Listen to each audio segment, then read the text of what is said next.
আজকে শিরিক করছে অনেক ক্ষেত্রেই। দেখবেন হাতে একটা এই যে বালা পরে আছে, খুলে না। কেন খোলেন না ভাই? বলে যে এটা খুললে যদি রোগ হয়। রোগ দেওয়ার মালিক কে? ওই বালা না আল্লাহ? এই যে আপনার বিশ্বাস জন্মায় নিয়েছে, যে বিশ্বাসটা জন্মিয়েছে আপনার হাতের উপরে, এই বালার উপরে, এটাই শিরক, এটাই শিরক। যদি আপনি বিশ্বাস করেন যে এটা হাতে থাকলে আপনি সুস্থ থাকবেন, হাত থেকে খুলে পড়ে গেলে আপনি আর বাঁচবেন না, এই যে কল্যাণ অকল্যাণের মালিক আপনি কাকে করলেন? ওই বালাকে করেছেন, আল্লাহকে করেন নাই। এখানে শিরক হয়ে গেছে, খুবই সূক্ষ্ম শিরক। আপনি নামাজ পড়ছেন মনে করেন, এখন কিছু মানুষ আসলো, এখন দেখছেন যে হুজুর তো আমার নামাজ দেখছে, নামাজটা খুব সুন্দর করে পড়ার চেষ্টা করবেন, লম্বা নামাজ, সেজদায় গিয়ে আর উঠছেন না, খুব সুন্দর নামাজ পড়ছেন। এই যে মানুষকে দেখানোর জন্য নামাজটা পড়ছেন, এটা শিরক। এটা কি? এটাও শিরক। এই যে গণক বসে আছে রাস্তার পাশে, দেখবেন টিয়া পাখি নিয়ে, তারপরে যে কাগজ নিয়ে, আসেন ভাই ভাগ্য পরীক্ষা করে দেই। আরে ভাই, তুমি যদি মানুষের ভাগ্যই পরীক্ষা করতে পারবা, তো তুমি রাস্তার পাশে কেন?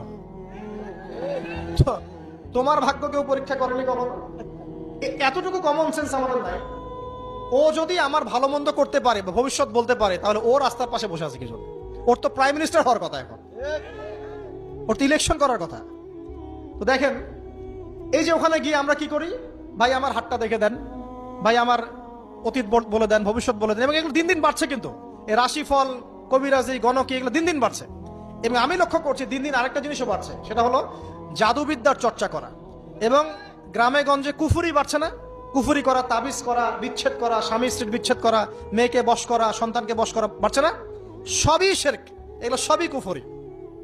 এগুলো মুসলিমরা করছে না? মুসলিমরা এসব শিরকে লিপ্ত আছে বলেই তো অন্তর কঠিন হয়ে গেছে। ফাকাসাত কুলুবুহুম, তাদের অন্তর কঠিন হয়ে গেছে।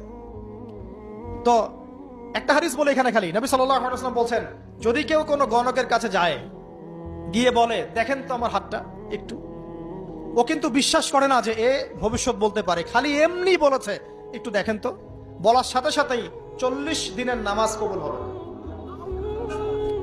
আর যদি তার বলা কথায় বিশ্বাস করে যে হ্যাঁ তোমার ভবিষ্যৎ খুব ভালো, তুমি চাকরি পাবা, এটা করবা সেটা করবা, এবং সে বিশ্বাস করলো হ্যাঁ এটাই হবে, তখন নবী সাল্লাল্লাহু আলাইহি ওয়াসাল্লাম বলছেন সে যেন আল্লাহর পক্ষ থেকে যা নাজিল হয়েছে, মানে যে কোরআনুল কারীম, এই কোরআনকে যেন সে অস্বীকার করলো, মানে কুফরি করলো।